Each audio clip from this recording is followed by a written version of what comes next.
The subject of today's video is this ASP FS80 ring 4-stroke engine. I just picked this up from RC Groups a week or so ago. It's a brand new engine. Never seen fuel, never had a glow plug installed or anything. And I was going to do an inside look of this engine, and you may ask, well, why would you be opening up a brand new engine? Well, the reason is this is an ASP engine, and it was made in China, and this engine initially was introduced to the market in 1993, and for all I know, this could be a 1993 engine. Back in those days, ASP was just being sold. Actually, they started being sold in the US, I think, around 1989. The quality of the castings and the engines weren't the greatest at that time. I'm still not sure they're all that great. But this casting looks really rough and unfinished to me. And I've seen personally and heard other folks say that they've seen metal shavings inside brand new engines. So that's the reason that I'm going to actually go ahead and take a quick inside look at this engine, just because I want to make sure that before I run it for the first time, I don't have any issues with metal shavings or anything that could do damage and totally destroy this engine. Another reason is because this engine has been made in quite a few years, and there aren't any parts available for it either. So if it were to get destroyed on the first run due to some manufacturing issue, that would just really suck. So I'm not expecting to see any evidence of run, obviously, since it's a brand new engine, but it is new, and we're just going to tear it down here and see what we got.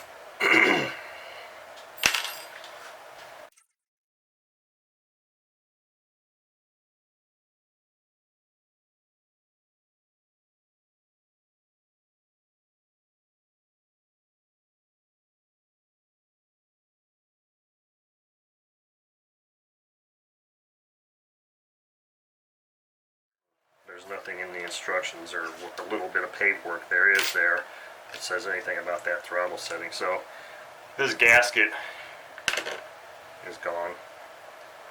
So this is probably a pretty darn old engine. I mean, that gasket just didn't survive.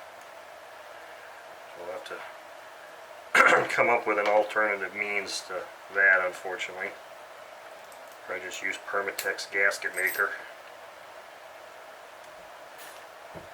Hope none of the other rubber parts are in bad shape. If there's even any boots in this at all, I'm not sure if there are.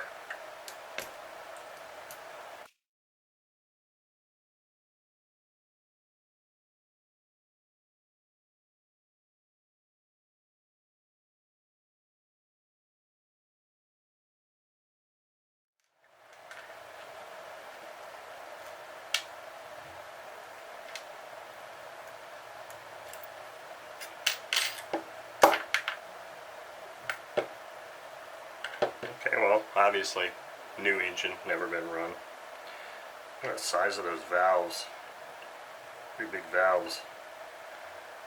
Look like they're both the same size, intake and exhaust. It does have some little rubber O-rings instead of the bigger bushings. To me, it just feels kind of tight, like there's really not a whole lot of lube in there at all. And there probably shouldn't be, but let's open the back cover up here and see what this looks like in here. Didn't see any metal shavings, by the way.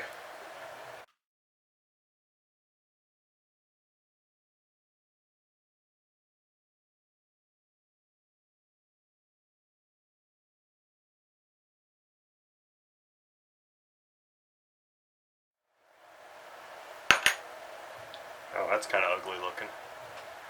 I don't know if that's stuff from the factory or what, but it's definitely congealed. It looks nasty. I may actually end up pulling the bearings on this thing. Now, this has got a clear gasket on here, which seems to be okay. Yeah, that stuff just smells gross. So here's yet another reason this crap from China is just nasty. I'm probably going to have to tear this guy down just because I don't like it all what I'm seeing there. I'm just going to start throwing some 3-in-1 oil in here. Try and loosen some stuff up. I may end up having to heat this up.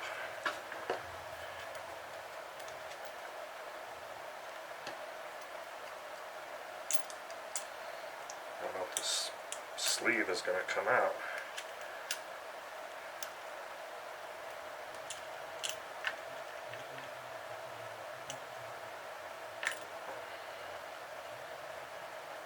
Some rust on the back of this crankshaft, which I don't like seeing either.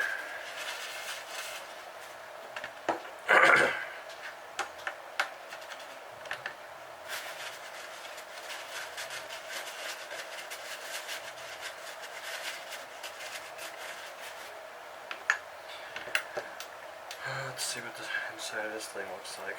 Probably dry as a bone, I'm sure.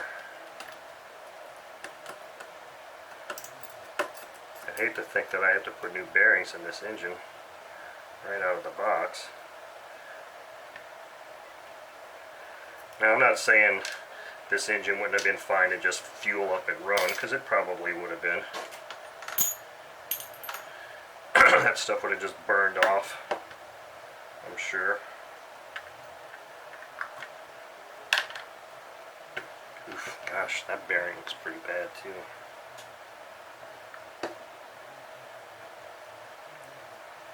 Been sitting, but whatever the case, the fact is that here's a testament to their quality. Whatever the hell oil they ship in this engine, it's garbage, because you shouldn't have a brand new engine look like this. I've had several brand new OS engines from this same vintage, actually even earlier, the early to mid 80s, brand new in a box, that look better than this.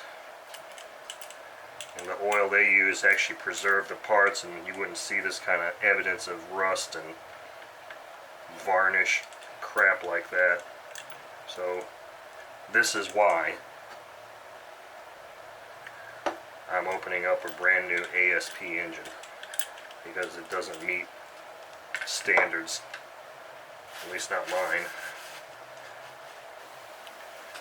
I have here the completely disassembled ASP 80 4-stroke engine.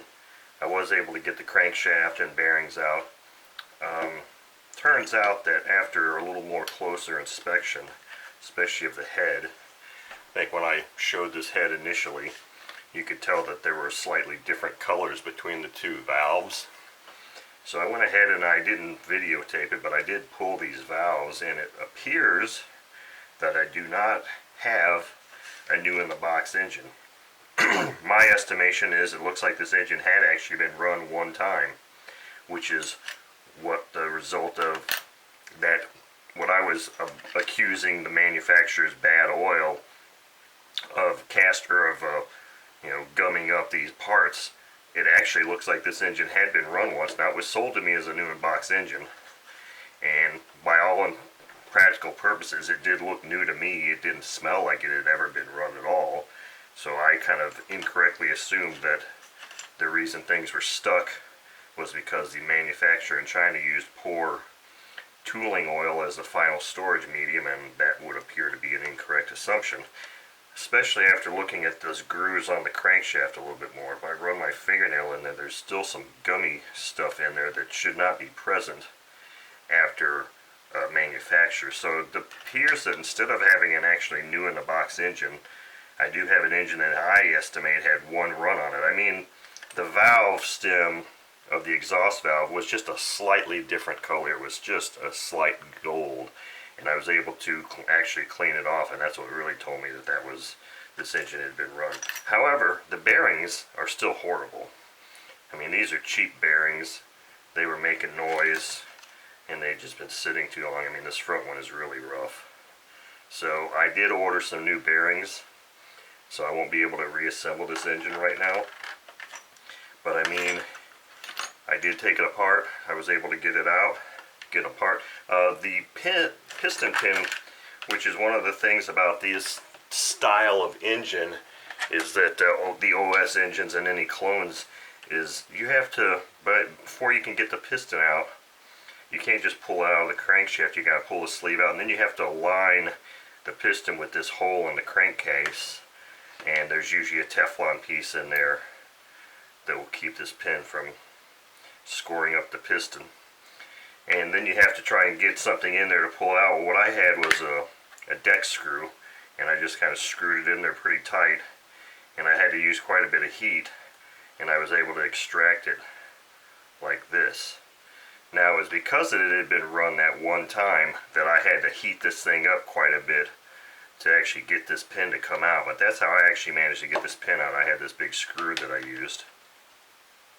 Now, the other thing that's interesting about this particular clone, this ASP clone of the 70 Surpass, is that on the OS engines, you can push this piston pin out either side. So there's going to be two the Teflon discs or wrist pin retainers.